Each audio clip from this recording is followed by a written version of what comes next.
জনাব মাশরাফি বিন মুর্তজা তিনি বাংলাদেশের একজন খুবই ভালো মানের ক্যাপ্টেন এবং খেলোয়াড় ছিলেন। তিনি খেলার মাঠে যতটা দায়িত্ব নিয়ে কাজ করেছেন, তিনি চেয়েছেন যে এই অবসরের পরে দেশের জন্য এবং দেশের মানুষের জন্য কিছু করবেন। সেই লক্ষ্যে কাজ করার জন্য তিনি চেষ্টা করেছিলেন এবং ক্ষমতাসীন দল আওয়ামী লীগ থেকে তিনি নমিনেশনও পান এবং নড়াইলে তিনি নির্বাচন হয় এবং নির্বাচিত তিনি হন। সেখানে সংসদ সদস্য তিনি 5 বছর কাটিয়েছেন। দ্বিতীয়বারের মতো তিনি এবারও নির্বাচন করে এখানে আবারও তিনি উত্তীর্ণ লাভ করেন। এখন এই যে নড়াইলবাসীর জন্য তিনি কিছু একটা করবেন বা কিছু করছেন,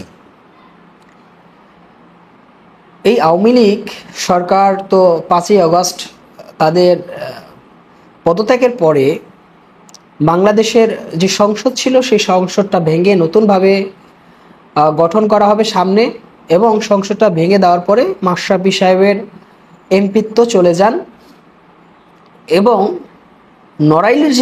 নড়াইলবাসী যারা আছেন এর মধ্যে থেকে কিছু সংখ্যক লোক তার বাসা আগুন দিয়ে পুড়িয়ে ছারখার করে দিল। এখন আমার প্রশ্ন হচ্ছে, নড়াইলবাসীর এই যে কিছু সংখ্যক লোক তার বাসায় আগুন দিয়ে পুড়িয়ে দিল, এখানে তার বাবা মা ছিল, মাশরাফি তো আর বাসায় ছিল না। এখন যারা এই কাজটি করেছে অবশ্যই এটা অন্যায় করেছে। কারণ হলো মাশরাফি বিন মুর্তজা তিনি দুর্নীতিবাজ নয়, তিনি মানুষের টাকা মেরে খায় না, এটা আমাদের বিশ্বাস। কারণ তিনি দীর্ঘ সময় তার কেরিয়ার জীবনে এরকম ঘটনা তাকে নিয়ে ঘটে নাই। এবং আমি মনে করি এই যে তার বাড়িঘর মানুষ পুড়িয়ে দিল, সে যদি রাজনীতিতে না আসতো তাহলে এই ধরনের ঘটনা ঘটতো না। কারণ রাজনীতিক যে একটা প্রতিহিংসা থাকে, সেই প্রতিহিংসার কারণে এই ধরনের অরাজকতা সৃষ্টি হয়। তিনি যদি রাজনীতিতে না আসতেন তাহলে এই তার বাড়িঘর এইভাবে মানুষ পুড়িয়ে ছাই করতো না। এজন্য মানুষের অবস্থানকে কিছু কিছু সময় পরিবর্তন করতে হয় এবং কিছু কিছু সময় মানুষের অবস্থানকে ধরে রাখতে হয়।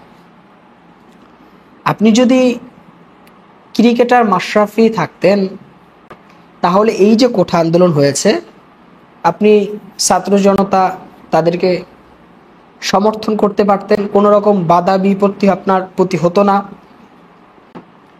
দল থেকে কোনো প্রেশার আপনার উপরে আসতো না, আপনি সেটা করতে সক্ষম হতেন। এবং বাংলাদেশের মানুষ আপনাদেরকে যেভাবে আইডল হিসাবে ভাবত, বাংলাদেশের মানুষের কাছে আপনারা সেভাবেই আইডল হিসাবে থাকতে পারতেন।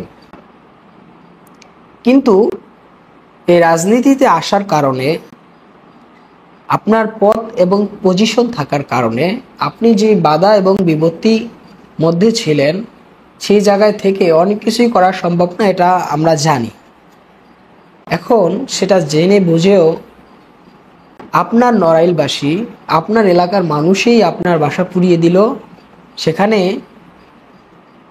বাংলাদেশের বিভিন্ন স্থান থেকে মানুষ যে আপনার বাসা পোড়ায় নেয়, আপনার এলাকার মানুষই আপনার বাসা পুড়িয়েছে। এবং এলাকার সব মানুষ যে বাসা পুড়িয়েছে এরকম বিষয় না, কিছু সংখ্যক লোক, একটু রাজনৈতিক প্রতিহিংসা থাকতে পারে বা কিছু দুষ্কৃতি থাকতে পারে।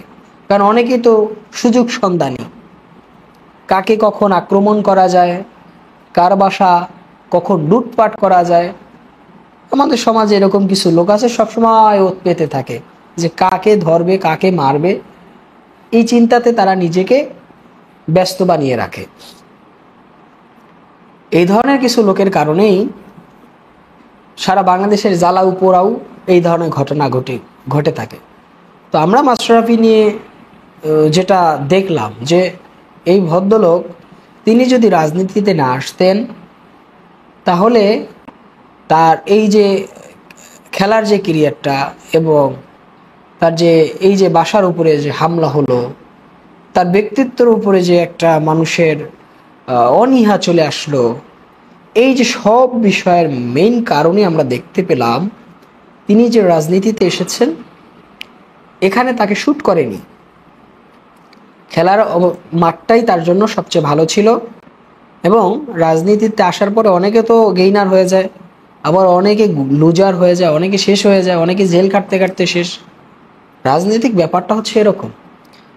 তো মাশরাফি বিন মুর্তজা সাহেব তাকে রাজনীতির মাঠে শ্যুট করেনি, যে কারণে এখন তাকে নিয়ে এরকম একটা অবহেলার পাত্র তাকে বানিয়েছে। আশা করি এগুলো একটা সময় আবার কেটে যাবে, তিনি আবার দেশের জন্য এবং দেশের মানুষের জন্য কিছু করতে পারবেন। আমরা এটাই চাই যে দেশের মানুষের জন্য, দেশের জন্য তাদের ভূমিকা থাক, দেশের মানুষ এটাই তাদের কাছে চাওয়া থাকে। প্রিয় দর্শক, আমাদের প্রিন্স ফরাত ইউটিউব চ্যানেলে ইতিমধ্যে দেশের কারেন্ট ইস্যু নিয়ে অনেকগুলো প্রোগ্রাম আপলোড করা হয়েছে। আশা করি সেই প্রোগ্রামগুলো দেখবেন, সেই প্রোগ্রামগুলো দেখলে আপনাদের ভালো লাগবে। আমাদের প্রিন্স ফরাত ইউটিউব চ্যানেলটি সাবস্ক্রাইব করে রাখবেন। এতক্ষণ সাথে ছিলাম আমি প্রিন্স ফরাত। সকলে ভালো থাকবেন, সুস্থ থাকবেন। আল্লাহ হাফেজ।